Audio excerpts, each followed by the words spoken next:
स्वागत है आप सभी का एडमेफ न्यूज पर। मैं हूं आपके साथ रोहित। भारत की नर्स जो कि यमन में फंसी है, जिसको फांसी 16 जुलाई को होनी थी, लेकिन दखलंदाजी के बाद फांसी टाल दी गई। हालांकि अभी भी जान खतरे में है। ऐसे में जब सुप्रीम कोर्ट में सुनवाई हुई तो सुप्रीम कोर्ट में केंद्र सरकार ने अपनी दलीलें पेश की हैं और बताया है कि क्या कुछ भारत सरकार कर रही है निमिषा को बचाने के लिए।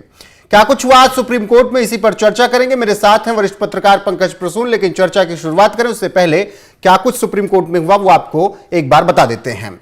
सुप्रीम कोर्ट में केंद्र सरकार की दलील यह रही कि अटॉर्नी जनरल आर वेंकट रमणी ने कोर्ट में बताया सरकार निमिषा प्रिया को सुरक्षित भारत वापस लाने के लिए प्रतिबद्ध है और इसके लिए पूरी तरीके से भारत सरकार काम कर रही है और निमिषा की सजा को फिलहाल स्थगित कर दिया गया है और भारत सरकार इसके लिए यमनी अधिकारियों के साथ लगातार बातचीत कर रही है। उनसे बातचीत स्थापित करने के साथ ही ये भी तय किया जा रहा है कि निमिषा को बचाया जा सके। यमन की स्थिति संवेदनशील है और वहां के कानून और नियम अन्य देशों से अलग हैं, इसीलिए थोड़ा बहुत परेशानी का सामना करना पड़ रहा है। लेकिन केंद्र सरकार पूरी तरीके से प्रतिबद्ध है और हर एक दांव केंद्र सरकार चल रही है जिससे कि बचाया जा सके। इसके कारण चुनौतीपूर्ण स्थिति उन्होंने बताई कि सरकार वहां पर है नहीं, हूती विद्रोहियों का कब्जा है, फिर भी सरकार हर संभव प्रयास कर रही है ताकि निमिषा को बचाया जा सके। तो एससी में केंद्र सरकार ने ये दलीलें पेश की है। सरकार ने यह भी कहा कि हम नहीं चाहते कि कोई ऐसा कदम उठे जिसका गलत नतीजा निकले। यानी केंद्र सरकार बहुत सोच समझकर इस पूरे मुद्दे पर ध्यान दे रही है। याचिकाकर्ता की क्या मांग रही? सेव निमिषा प्रिया एक्शन काउंसिल ने कोर्ट से अनुरोध किया कि उन्हें यमन जाने की परमिशन दी जाए। यानी परिवार को पूरी तरीके से यमन जाने की परमिशन मांगी गई। इस पूरी याचिका में मृतक के परिवार से ब्लड मनी के लिए बातचीत करने के लिए यमन जाने की परमिशन दी जाए, ऐसा सुप्रीम कोर्ट में याचिकाकर्ता ने कहा है। तो कुछ इस तरीके से आज सुप्रीम कोर्ट में जब सुनवाई हुई तो ये सब सारी दलीलें हुई, ये सारी मांग की गई। याचिकाकर्ता ने कहा कि पहले निमिषा को माफी मिलनी चाहिए, उसके बाद ही ब्लड मनी की बात होगी। अब ये तो सुप्रीम कोर्ट में तय हुआ। अब सुप्रीम कोर्ट ने क्या कुछ कहा, ये तो केंद्र सरकार याचिकाकर्ताओं ने बातें कही, सुप्रीम कोर्ट ने क्या कहा वो भी जान लीजिए। जस्टिस विक्रम नाथ और जस्टिस संदीप मेहता की बेंच ने इस पूरे मामले की आज सुनवाई की और इस दौरान कोर्ट ने केंद्र सरकार के प्रयासों पर संतुष्टि जताई और कहा कि सरकार निमिषा की मदद करने के लिए पूरी तरीके से काम कर रही है। हर संभव मदद करने के लिए केंद्र सरकार तैयार है। कोर्ट ने याचिकाकर्ता को सुझाव दिया कि वो अपनी मांगों का एक पूरा ड्राफ्ट तैयार करें और उसको केंद्र सरकार को ज्ञापन सौंपे, उस पर फिर केंद्र सरकार विचार करेगी।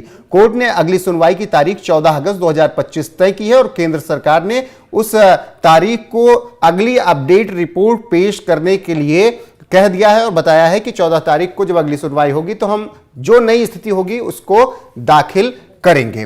तो कुल मिलाकर सुप्रीम कोर्ट में ये बातें हुई। पंकज जी, सुप्रीम कोर्ट में आज जो कुछ भी दिन भर चला, जो बातें हुई, उसको देखकर आपको क्या समझ में आया?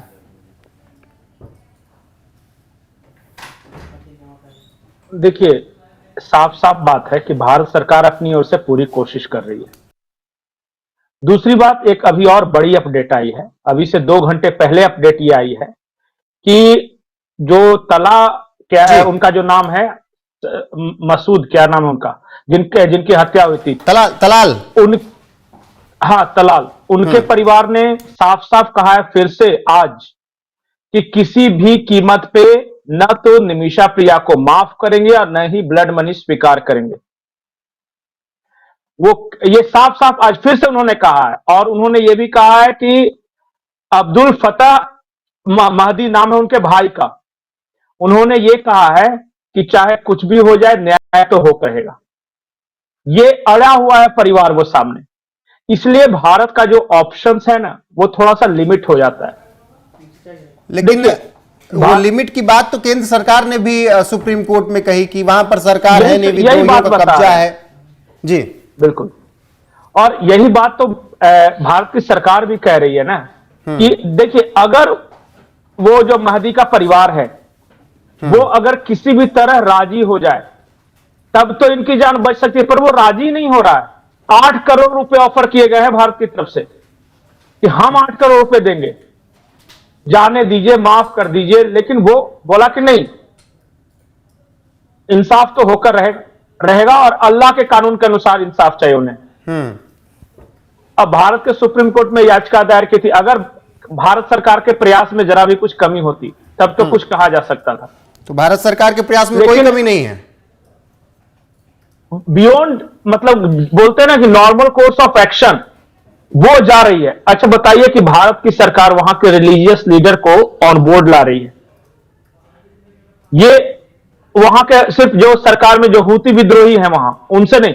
अच्छा बताइए ईरान, सऊदी अरब, आसपास के जितने जो जिनका भी कांटेक्ट है हूती विद्रोहियों से, उन सबके साथ बातचीत कर चुकी है।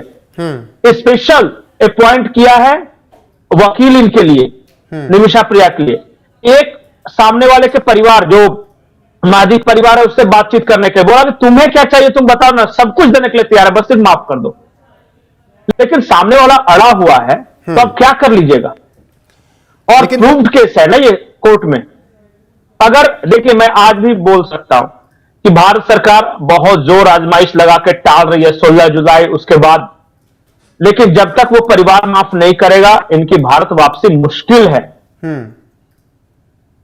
अगर गवर्नमेंट वाली बात होती, जैसे कतर में अपने नौसैनिकों को फांसी दी जानी थी तो वो कतर सरकार का मामला था, तो वहां पे किस तरह अदालत सरकार वगैरह कर लिया।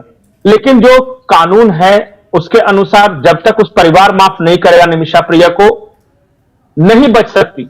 बिल्कुल। तो ऐसे में सरकार की तरफ से जो काम किया जा रहा है वो भी सुप्रीम कोर्ट में बताया गया। सुप्रीम कोर्ट ने कहा, ये माना कि हां सरकार अपनी तरीके से पूरा प्रयास कर रही है। अब अगली स्टेटस रिपोर्ट 14 जुलाई को पेश की जाएगी। इस दौरान आपको क्या लग रहा है, कुछ उम्मीदें नजर आ रही हैं? जो भले आप बात कर रहे हैं कि अब परिवार उनका माफ कर दे, ये कर दे, वो कर दे, क्या एक दूसरा रास्ता जैसे अबू बकर जी को जब लाया गया इंटरफेरेंस किया, उन्होंने फांसी रुकवा दी, तो क्या ऐसा कोई और रास्ता भारत सरकार अपना सकती है देश और दुनिया में? जितने भी रिलीजियस लीडर है वो भी जाके परिवार पे दबाव भी बना सकते हैं।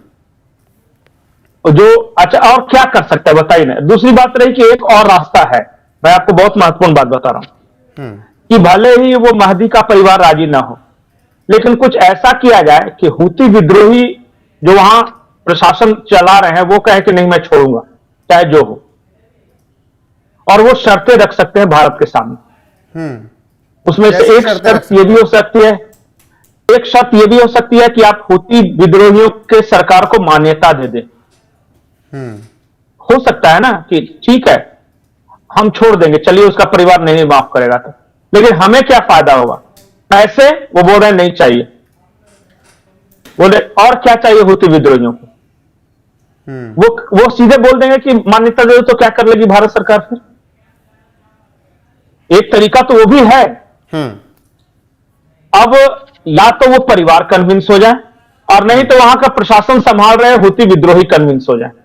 दो ही रास्ता है, और कोई रास्ता ही नहीं है। अब बताइए क्या किया जा सकता है? अब वो सब दलीलों का वक्त चला गया कि इसने किया है, मारा है या नहीं मारा है, किन परिस्थिति में मारा है, इसके साथ प्रताड़ना हुआ था नहीं हुआ था, अब वो सारी बातें खत्म हो गई। बिल्कुल। अब तो निमिषा प्रिया का परिवार भी कह रहा है कि पैसे लो और माफ कर दो।